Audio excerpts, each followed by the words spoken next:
Bonjour à tous, Julia Stenay, journaliste pour toute l'Europe.eu, partenaire de cet événement des European Business Day en direct de Paris-Dauphine, et j'ai le plaisir d'avoir à mes côtés David Monteau, directeur de la French Tech. David Monteau, le grand thème de cette journée, c'est Make Europe Great Again.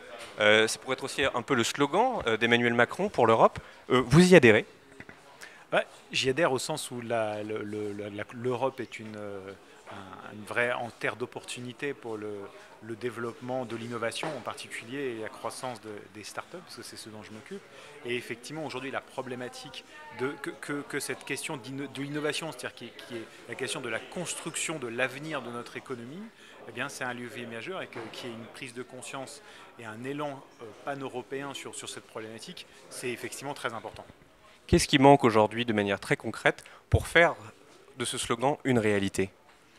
Alors, nous aujourd'hui, quand on regarde aujourd'hui, alors il y a une certaine fragmentation encore au niveau européen pour favoriser cette innovation et le développement de ces entreprises innovantes.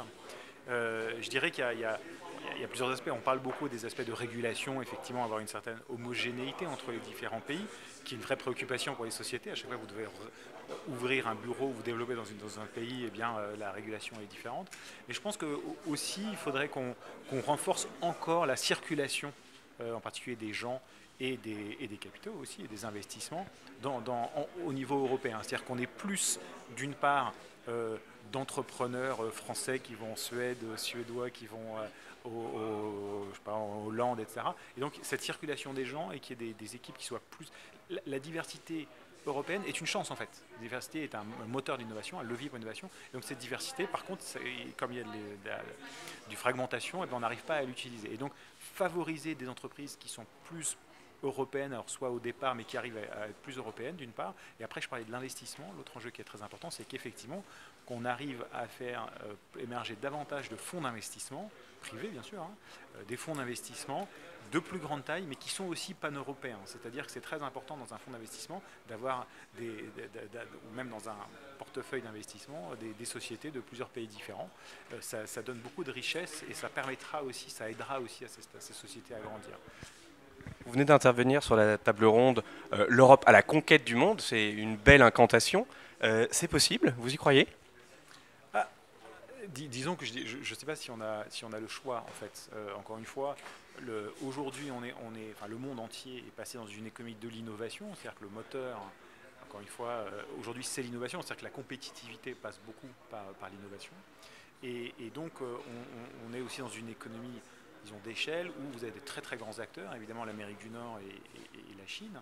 Et donc la question se pose où face à des économies très puissantes avec des acteurs très forts, voire quasiment dominants, eh bien, si on veut faire émerger une économie forte en Europe avec des acteurs qui peuvent rivaliser avec ces grands géants, eh bien, on a besoin de cette Europe. Donc la question est évidemment, puisqu'il faut avoir une perspective très internationale et globale, mais on a besoin de cette union finalement entre les différentes économies européennes si on veut rivaliser. Donc c'est à la fois un horizon pour essayer de cimenter cette économie européenne et une nécessité pour toutes nos économies aussi.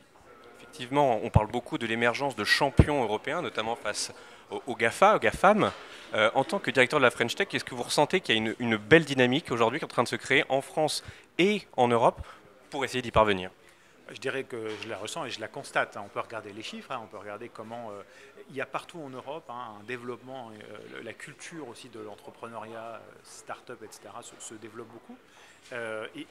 Typiquement, un des indicateurs intéressants est à la fois le nombre de créations de start-up et les investissements en capital qui sont attirés par ces start-up. Et ces deux indicateurs sont extrêmement positifs. Je vais donner quelques exemples. En France, par exemple, au cours des 4 dernières années, tous les ans, la France a créé 30% de startups de plus. Donc le nombre de créations annuelles augmente de 30% tous les ans.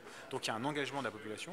Et à l'inverse, et par ailleurs, quand on regarde les financements, c'est-à-dire comment ces sociétés arrivent à grandir en trouvant du capital, le volume global disponible a été, on verra à la fin de l'année les chiffres, enfin multiplié entre 3 et 4 au cours des 4 dernières années. Donc il y a une croissance énorme et c'est au moins x2 au niveau pan-européen.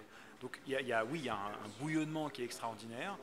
Et il faut maintenant qu'on arrive à faire émerger ces très grands acteurs dont notre économie française et européenne a besoin. Donc il y a de très grands acteurs et je dirais aussi les acteurs peut-être un petit peu plus petits mais qui font vivre cette économie parce qu'ils sont pourvoyeurs d'emplois aussi pour nos concitoyens. David Monteau, merci beaucoup. Merci beaucoup.